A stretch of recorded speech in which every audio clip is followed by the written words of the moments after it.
Hi, Hi, how are you? there we are. Can you hear me well? Yes, no problem. Okay, great. Just a second. I think today I received a connection notice saying that many people are going live, so the connection is a little slow today. Mhm. But I think, let's see if, okay, okay, great. So, hi guys, again, this is Irem here, wine lover, wine professional, here with Frank Smulders, Master of Wine. Frank, can you please tell us a little bit about yourself? Yes. So I'm trying to find a better light here. It's a bit dark like this, Yeah, no? actually, it's a little bit dark. Now Okay, it's a little let bit me better. check. Hi. That's better. That's better. Okay, so yes, I'm Dutch master of wine. Worked in the wine trade since 1985, and I don't want to repeat everything I said yesterday, but Yeah. nowadays my work is 50 to 60% about education all over Europe, teaching mostly WSET level 3 and 4, doing, and on the other hand, my other work is consultancy, although at the moment that has ended up in being a head of a wine department in a major Russian supermarket chain, which Mm-hmm. brings me to Moscow. Mm-hmm. Normally, not at the moment, 1 week per month. Yeah, Okay, great. yeah. Great, great. So for the ones who joined today for the first time, I'll briefly explain the format. Frank and I, we are doing a short wine talks, like really short, 15 minutes. It's Monday, Wednesday, Friday, and every day we choose a topic, which I publish in advance. So today's topic is how to buy wine and how to make a personal wine cellar at home. So I think we can touch base both ends of this topic for more wine professionals, but also for wine consumers and consumers, wine lovers. So before you start with the topic, I received today in advance two questions about this topic. Mhm. Two person they said they're wine consumers, wine lovers, but they say they don't know what to buy. So if they are looking for a specific wine that someone has recommended them, yes, there it's easy. But if they want to buy something different, they don't know what to buy. One person said that she buys the one which has more alcohol level, and then Mhm. the other person said that she buys the wine which says reserve, reserva. So, what can you, first of all, what can you recommend for like end consumer, wine lover, if someone is in a wine store or supermarket wants to buy a wine? Yeah. There's no easy answer. No, There's it's no it's easy answer. No, difficult, it's huh? very complicated. Um, I mean, let's start with the example of reserva or reserva. Mm-hmm. Um, this has this word has in many countries almost no or not at all any legal meaning. So, for Mm-hmm. example, in Chile, they will label €4 Sauvignon Blanc with Reserva. There's nothing, there's no law against that, and it really means nothing. Um, in Spain, it has a very clearly defined legal meaning, Mm-hmm. which, however, does still not really always guarantee high quality. I mean, there are reservas from, let's say, Valdepeñas, La Mancha, that you can buy in the supermarket for €5. Yeah. Believe me, that's not high quality. Mm-hmm. So, but if you would buy a reserva from Rioja or or Ribera del Duero, you would probably have something quite good in your glass. Yeah. So that's about the word reserva or riserva. In Italy, also, by the way, in Chianti, it really means something, and Chianti Mm-hmm. Classico Reserva is usually sort of the best wine or one of the best wines that the producer makes. But Reserva in other parts of Italy means almost nothing. Nothing. So, And also, even in um, Spain, it's not really clear, no? The no, regulations are different in Rioja or the rest of Spain, like the minimum months of aging and the oak. So it's kind of, uh, you can easily get lost in this word of true, true. reserva. So that's the problem. So basically, and also things like, let's say, medals on bottles, or even ratings by journalists. I recently wrote an article actually about that, which I cannot repeat now. It's a too long story, but basically you have to be very careful with that as well. There was a time that ratings, especially if they came from Robert Parker himself, really meant something. But the way journalists all over the world rate wines nowadays on a 0 to 100 scale is close to ridiculous, actually. So I wouldn't use that either. It's very complicated. I know that, and indeed, if you go to a supermarket and you're standing in front of that shelf and you see those, I don't know, 200, 300. Frank, just a second. for I'm just going to pause you here. There's so many people joining now. I'm just going to repeat the topic. Guys, now today we're talking about how to buy wine for wine lovers and also wine professionals, and how to make a personal wine cellar at home. Sorry, Frank, to interrupt you, but there are so many people just joining, so I just wanted to remind the topic. Sure. Okay. So indeed, we are talking about how to buy wine.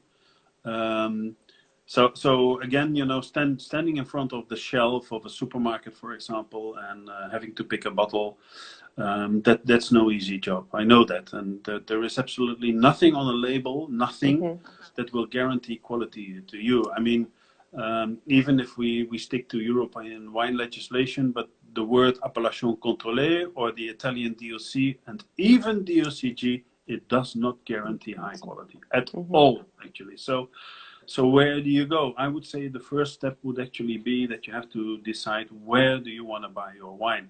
And that could be in a supermarket. And there are plenty of supermarket chains in the world that are very reliable sources for good quality wine in every price category. You also have to watch the price, of course. But more likely, if you're a wine lover, you want to go to probably a more individual wine shop where somebody can recommend you wines, where somebody is helpful, and you just need to find a place where you feel secure and happy buying your wine. But there is no easy answer. I know that. Yeah.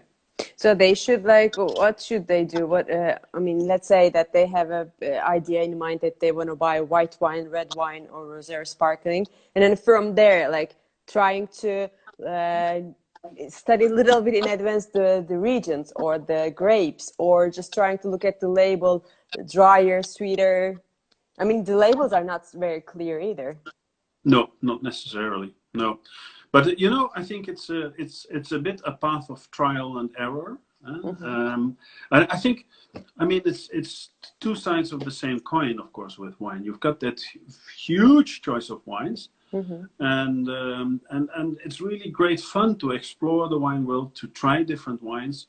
But yes, there's always the risk that you'll find something that either isn't maybe not as good as you thought it would be, or maybe just not your taste. Because I mean, let's also make the difference between quality and what is your personal taste. And there are plenty of very good wines that you may not like, that I do not like. I will readily admit it's a very good wine, but I don't like it. I don't like drinking it. So everybody is entitled to have his own taste. Exactly. And actually, Tony is saying something. By the way, Tony is from our study group and diploma student Tony Weisberg, you know him. He is saying that they can use Vivino as a first selection. Vivino is a quite good application, actually, yeah? Oh, really? No, Frank didn't like this answer, Tony. No, well, yeah. Well, yeah, okay, yes. But of course, Vivino as a consumer-driven rating system,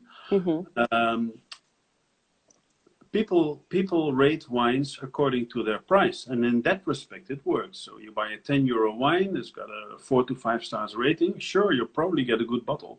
I agree with that, but don't make the mistake of thinking that your €10 5-star wine is as good as a top Bordeaux from €200 that also got 5 stars. 5-star, yeah. And that's where it very often goes wrong, because very often people think, but you see, they both have 5 stars. They must be quite comparable. No, they're not comparable at all, of course. And but right. Apart from that, why not? Why not? But I'm not sure. I stopped using it, to be honest. So Mm-hmm. I haven't used it for 3, 4 years. I used it for a while, and I thought, well, I didn't like it. But Mm-hmm. I also because I recognize that Vivino is not made for me.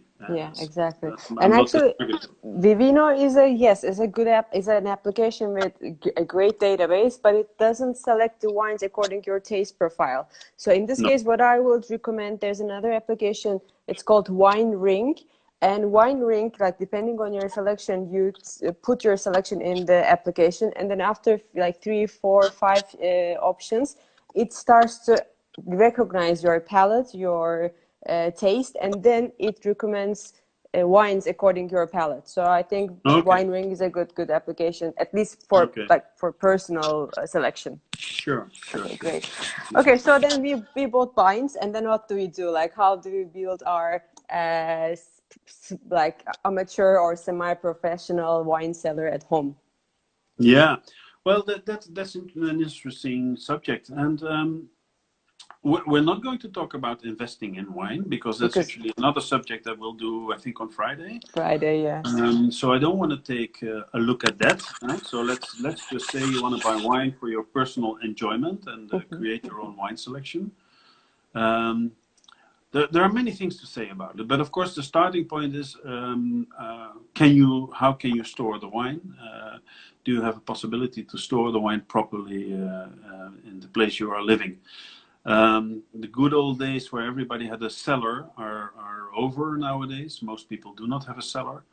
But storing wine in the dark and relatively cool, so let's say somewhere between maybe let's say 10 and 14 degrees Celsius, that's very important. If you can't do that, there's the option of buying a storage, a wine fridge, so to say, a storage cabinet. But they're quite expensive, of course. But I guess Yeah. if you're really serious about creating a wine cellar, probably that would be your starting point. Yeah, You it's have very no. expensive, but it also consumes a lot of electricity, a lot of energy, I those wine know. fridges, because they have to be up and running 24 hours a day. Yeah, that's true. Yeah, That's yeah, true. yeah.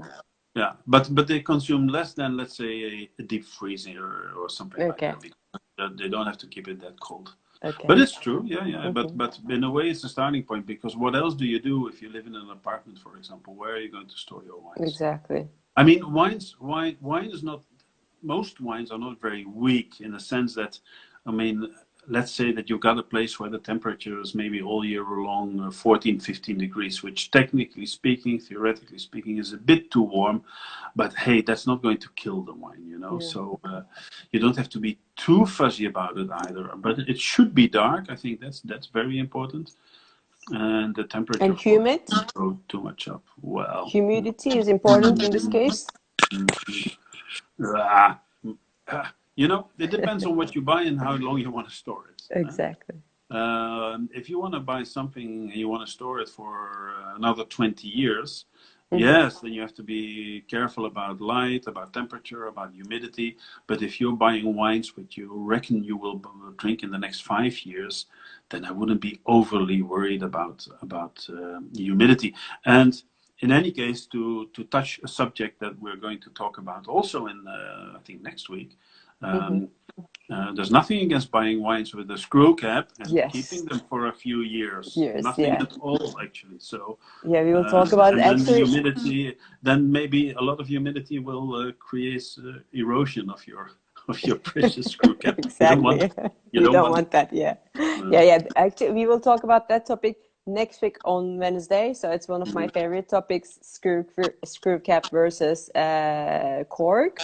And actually, is there okay? Actually, there's a nice question from Kemal. Kemal is also a wine academicer, Mhm. and actually, he's the one. He was on your jury with the Ah, Instagram project. mhm, Remember?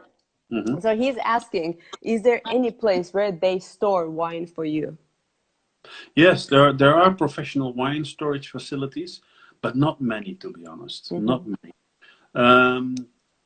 Um, there's also the option, of course, of and this is something that I did for a while. I rented storage space in a Shurgard, like these standard storage boxes that you can use for anything you want, and they're usually, well, they're dark anyway, and temperatures are not too bad. And I used one of them for a while until I got everything stolen, because apparently they're not safe at all. Oh God. Don't use the Sureguard for this. Did you have a lot of iconic wines there? No, not so No? many. Okay. No, but they had a lot of personal value. My value, obviously. Was Okay. 1,500 bottles and they were all gone, and yeah, Okay. that was a Good. shame, but yeah. Yeah, but Okay. so storage is important, very important if you want to keep the wines for a long time. And after that, it is of course about what you buy, and I think you should find a good mix between what you intend to drink, like on a daily basis or on a monthly basis, and those bottles that you really want to keep for future purposes. And I mean, keeping wine. First of all, you should always realize that out of the whole wine production in the world, total volume in the world, there's less than 5% that really benefits from aging. But it's of course the less than 5% that people like us like to talk about. So Yeah, exactly. So if you and give it a should few be that wine that you examples, buy. if you can give us a few examples of the wines which are worth aging, but when we say aging, like long time aging. Well, I would say wines for long time aging, they need, I would say they need either a firm acidity or firm tannins, or best of all, both. So if you want to, and that means that although there are a few white wines that age wonderfully, of course there are, but let's say if you look at the majority of age-worthy wines, they will be red. Right. Because Okay. the tannins help in keeping the wine. That's very clear. So from a very sort of general point of view, tannic wines tend to age better than non-tannic wines. And so for me, based on the experience that I have in tasting old wines, and I tasted quite a few old wines, I always say there's nothing that ages better than red Bordeaux, especially if it is Cabernet Sauvignon based. So Haute Médoc. That is Okay. the best aging red wine in the world. But other red wines that age wonderfully would be, for example, Piemonte, Nebbiolo based wines, Barolo, Barolo. Syrah from the northern Rhone, or from Australia. Napa Valley Cabernet Sauvignons age wonderfully. Maybe not as good as the best Haute Médocs, but they age very, very well. And Sangiovese. of course, yeah, Sangiovese, but there's maybe less experience there. I don't know, but sure, Sangiovese's got acidity and tannins. And finally, of course, Burgundy. Burgundy, which is not a very tannic wine, Pinot Noir, but it does have acidity, and of course, the best red Burgundies age very well as well, but not as well as the best Bordeaux's, I would say. At least that's not my experience. And in white wine, great white wines, dry wines, less easy. Although I did taste wonderfully aged old Burgundies, the top notch, top level Burgundies. Sure, they age very well, and of course sweet wines. Because after all, in white wine, nothing ages better than sweet wine. Sweet wines, yeah. Yeah. The sugar helps. Yeah. Sugar. Yeah. Great. Clearly. Easy. And actually, there's two questions here that I would like to ask you. One question is from Gonja from Turkey. She's asking, without a professional wine storage system, do you have an experience for long time aging, and how long? I mean, in the house, without any wine cellar, nothing. So without any conditions, how long can you age a wine? Obviously, a wine which is, let's say, high tannins, high alcohol, which is suitable for aging.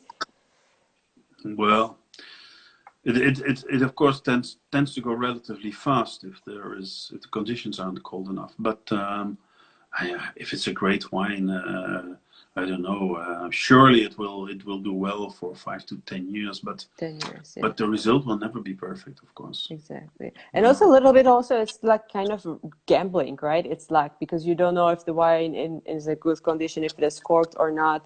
And also, I think maybe there's not an amazing wine or a great wine, but there's a great bottle. Every bottle evolves in a different way, you know?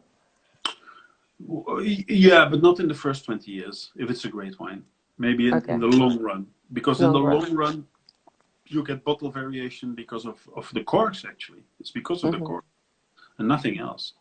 So, yes, if the wines get really old, then you will see a bottle variation. But in the first 10, 15 years, You don't see normally it. not really. No, no, no. But it depends on the Okay. cork. Yeah. Okay. So one last question here. Lucas is asking from Spain. He's a diploma student, and he is asking, what is a must to have in a wine cellar? Which wine that you have to have? It's a must in your if you have a good wine cellar. Uh, red Red. Bordeaux left bank. Yeah. And I I knew you were gonna say that. prepared the bottle as an example.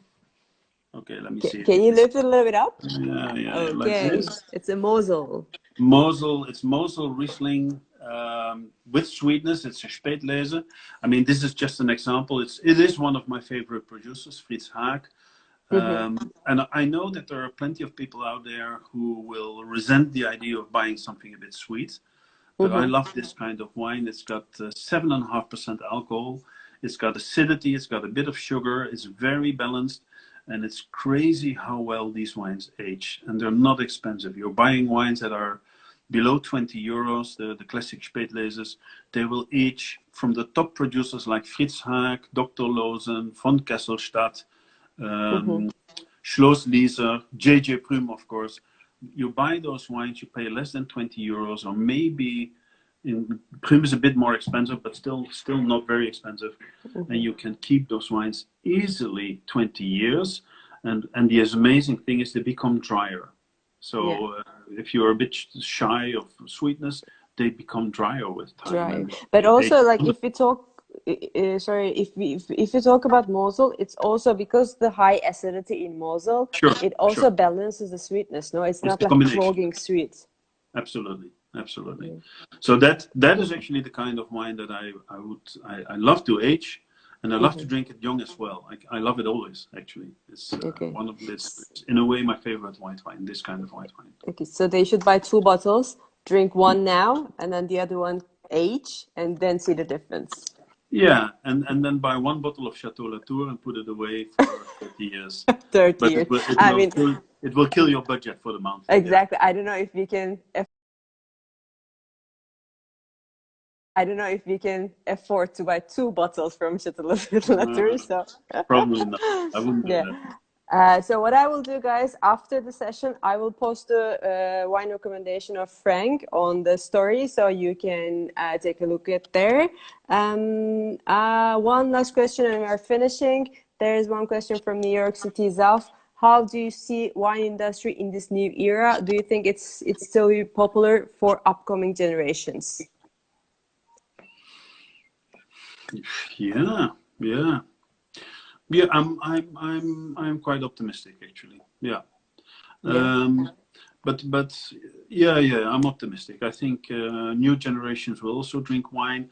That there's always this worry that young people do not drink wine, and why are they not drinking wine? But young people never drank wine. Believe me, I'm in the business for 35 years, and 35 years ago we were saying exactly the same thing. Why are Same these thing. youngsters not drinking wine? We're losing a whole generation. But by the time they get a bit older, they begin to drink wine. Drink. I mean, Okay. you don't want to get old drinking Red Bull vodka, do you? Yeah, exactly. You're right. No, I mean, I cannot even drink now Red Bull vodka. no, Yeah, I it's mean, never tried it. great. Thank you so much, Frank, for today's session. Yes, Tony, we will be talking about cork next week because there's going to be a cork topic. There was a question about that. We will be talking about cork and cork versus screw cap. And Tony also says that great memories of our Mosel trip with Frank. Yes, I couldn't do that. I hope in the future you will do another Mosel trip. sure. Great. Thank you so much. And we'll be here on Friday again. And I will Very post the well. wine See you recommendations then. after the session. Bye.